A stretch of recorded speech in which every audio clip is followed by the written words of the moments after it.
The headlines are stark. Canada is facing its worst economic period in decades, perhaps even a century. GDP per capita has declined. The nation is poorer today than it was 6 years ago. The standard of living for the average Canadian has fallen over the last 5 years, a decline not seen since the Great Depression.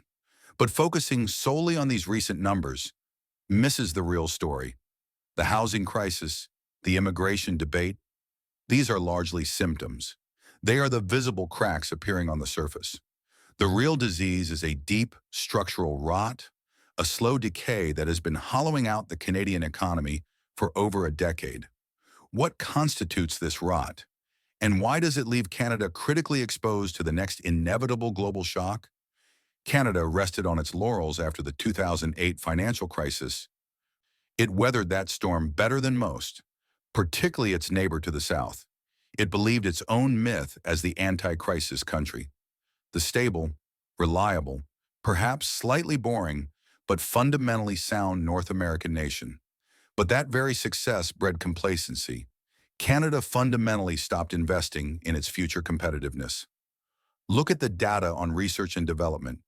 Canada consistently ranks near the bottom of the G7 in R&D spending as a percentage of GDP. Innovation wasn't prioritized. Productivity growth stalled. Look at foreign direct investment. While booming in the early 2000s, attracting capital equivalent to 9% of its GDP, that figure has stagnated significantly in recent years, failing to keep pace with global competitors. Capital became wary. This isn't a sudden recession, triggered by a single event like the pandemic. Most other developed nations have recovered from that shock. Canada has not. This is a slow, grinding stagnation born from a decade of complacency and, frankly, poor policy choices. The original analysis correctly identified that Donald Trump's 2018 trade war was a major blow, a shock that revealed underlying weaknesses. But the critical question is why Canada was so vulnerable in the first place, and more importantly, why it remains unprepared for the future. In this analysis, we will dissect the three pillars of Canada's structural rot. We will investigate its self-inflicted wounds in the crucial energy sector. We will examine its archaic, inefficient internal trade barriers, a system critics have called Soviet style. And we will detail its chronic collapse in productivity and investment. Crucially, we will then forecast the impact of the next America First style trade policy, whether it arrives in 2025 or beyond, and why this time Canada may not be able to withstand the shock. The anatomy of the rot. Let's begin with Canada's greatest natural advantage: energy. Canada possesses some of the largest proven oil and gas reserves on the planet, third largest for oil, significant natural gas deposits. This sector should have been the engine of national prosperity, generating wealth, high-paying jobs, and government revenue. It was for a time, but a combination of political decisions, regulatory overhauls, and shifting environmental priorities crippled this vital sector over the past decade. The former Canadian Prime Minister, Justin Trudeau, explicitly stated that economic growth, particularly from fossil fuels, was not his government's top priority. Policy reflected that stance. Consider the proposed Northern Gateway pipeline. This project was crucial. It was designed to transport Canadian oil from Alberta to a port on the British Columbia coast. Its purpose: to open access to rapidly growing Asian markets, to break Canada's near-total reliance on a single customer, the United States, which often buys Canadian oil at a significant discount due to lack of alternative buyers. The project faced opposition, environmental reviews, and legal challenges, as many large infrastructure projects do. But the decisive blow came from federal policy. The Trudeau government implemented the Oil Tanker Moratorium Act for British Columbia's north coast.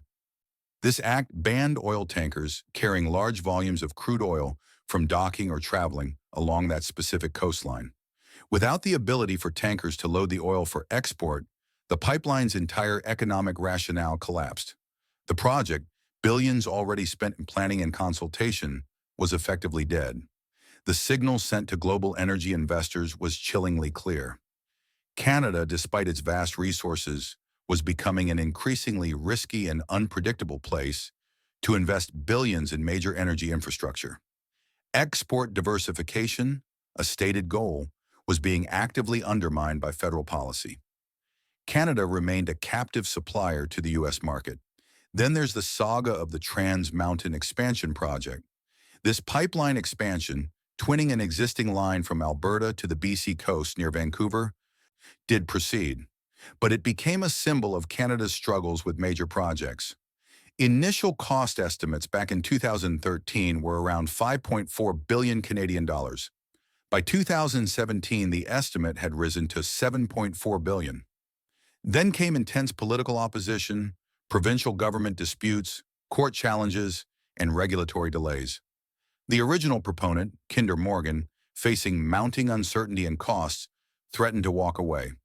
To save the project, deemed vital for national interest, the Canadian federal government bought the pipeline and the expansion project in 2018 for $4.5 billion. The costs, however, continued to spiral under public ownership. Reasons cited include challenging terrain, archaeological discoveries, environmental compliance, consultations with indigenous groups, labor shortages, and rising material costs.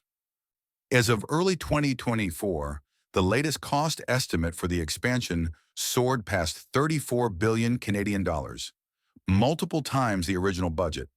While the pipeline eventually reached completion, its staggering cost overrun raised serious questions about Canada's ability to efficiently build critical infrastructure, even when owned by the government itself. It became another deterrent for private capital considering large-scale Canadian investments. Further complicating the investment climate was Bill C-69, enacted in 2019 as the Impact Assessment Act. This legislation overhauled the federal process for reviewing major resource and infrastructure projects.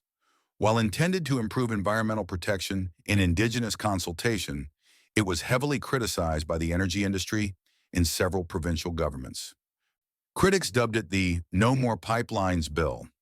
They argued it created vague criteria, prolonged approval timelines, increased the risk of litigation, and injected excessive political discretion into the process. The Canadian Association of Petroleum Producers warned it would drive investment out of the country. Years later, the Supreme Court of Canada ruled that significant portions of the act were unconstitutional, infringing on provincial jurisdiction. But the damage to investor confidence had already been done. The years of uncertainty and the perception of an overly burdensome regulatory environment took their toll. Module 2 Conclusion. Through deliberate policy choices like the tanker moratorium, through regulatory complexities and soaring costs demonstrated by Trans Mountain, and through controversial legislation like Bill C-69, Canada effectively sabotaged its energy advantage. It hindered its ability to reach global markets. It deepened its reliance on the U.S., and it fostered an environment perceived as hostile by the very capital needed to develop its resources. This wasn't just bad energy policy, it was bad economic strategy. The rot, however, extends far beyond the energy sector. It permeates the domestic economy itself, particularly in agriculture. Canada operates a unique system called supply management for its dairy, poultry, and egg sectors.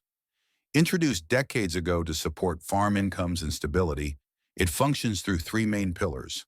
Production quotas. Farmers are licensed to produce only a specific amount. Exceeding quotas brings penalties. Price controls. Prices are set through negotiation, not by the open market, guaranteeing farmers a certain return. Massive import tariffs.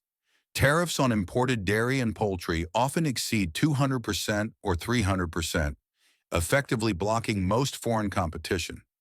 Critics, including international trade lawyers, have described this as Canada's Soviet-style system. Why?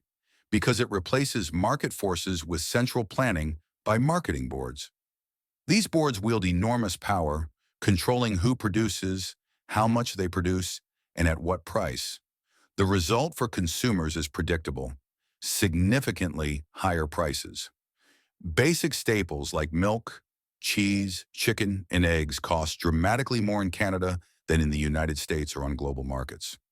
Studies by organizations like the Fraser Institute and the OECD have consistently highlighted this price gap. But the damage isn't just to consumers' wallets. The system stifles innovation and efficiency within the protected sectors. There is little incentive for farmers to invest in technology or scale up operations if they are bound by quotas. Competition, the engine of productivity growth, is largely absent.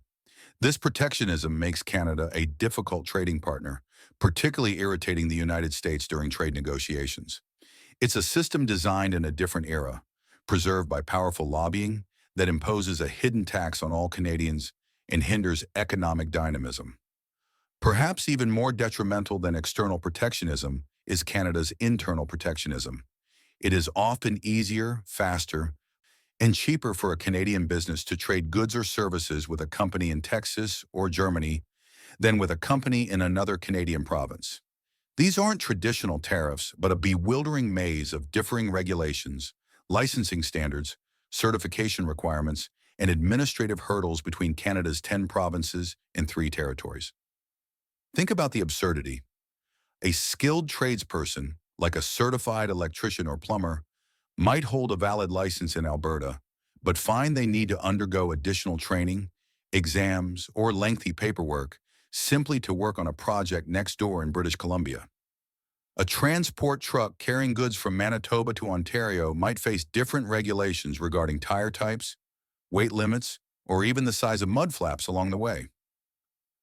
Companies may need to produce different versions of the same product, with slightly altered packaging or labeling, just to meet varying provincial consumer protection rules. Even something as simple as purchasing wine or beer directly from a producer in another province and having it shipped home can be restricted or prohibited. These aren't minor inconveniences. They act as significant barriers to the free flow of goods, services, and labor within Canada itself. Estimates of the economic cost vary, but studies by the IMF, Statistics Canada, and think tanks like the Fraser Institute consistently place the figure in the tens of billions, potentially reaching up to 130 billion Canadian dollars annually. That's potentially 3 to 4% of the country's GDP simply lost to internal friction. It's a self-inflicted wound, a drag on productivity that makes Canadian businesses less competitive, both domestically and internationally. Module 3. Conclusion. Canada doesn't function as a single, unified economic entity.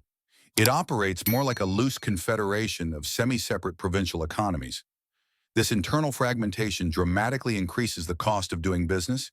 It reduces labor mobility, it discourages investment and scale, and it fundamentally slows overall economic growth long before any external factors like global recessions or trade wars even come into play. The inefficiency is baked into the system.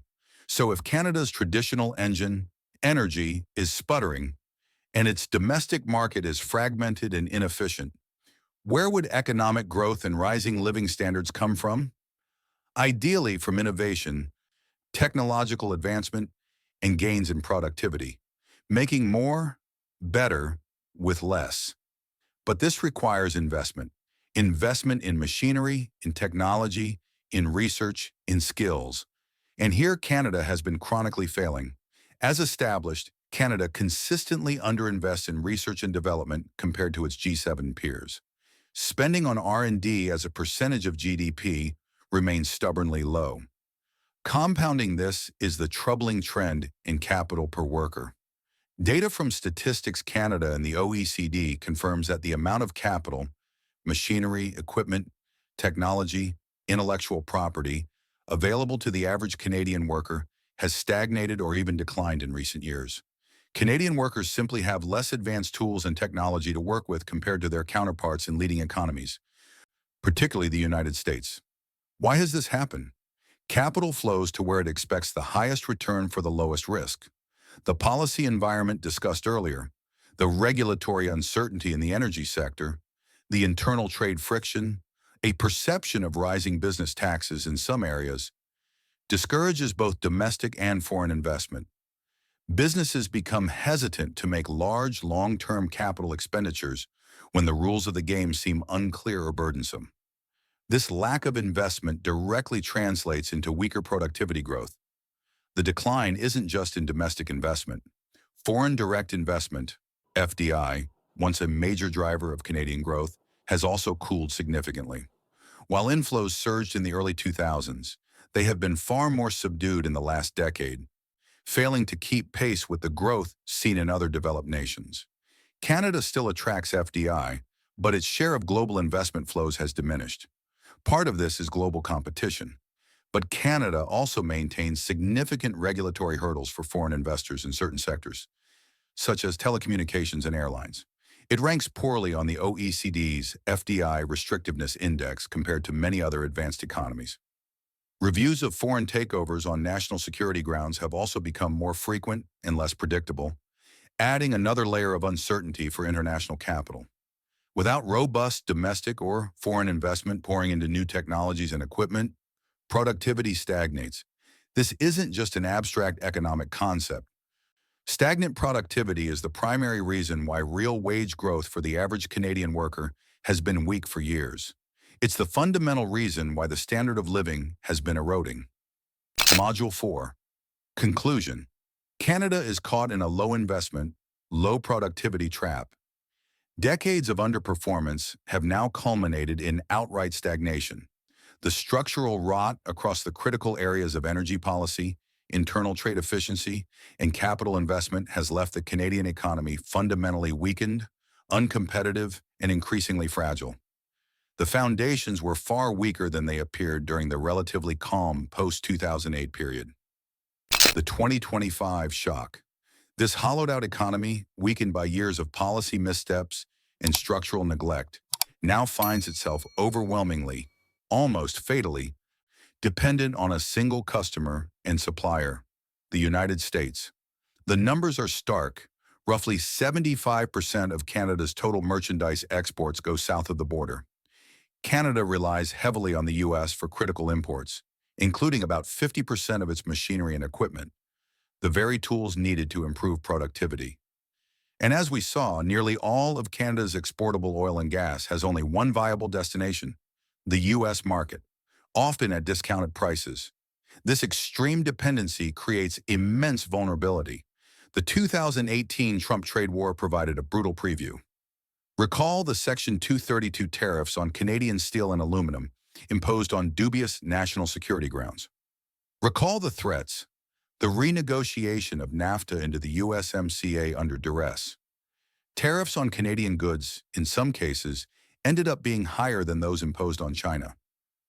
It was a shock that caused significant disruption and uncertainty, contributing to the economic slowdown even before the pandemic.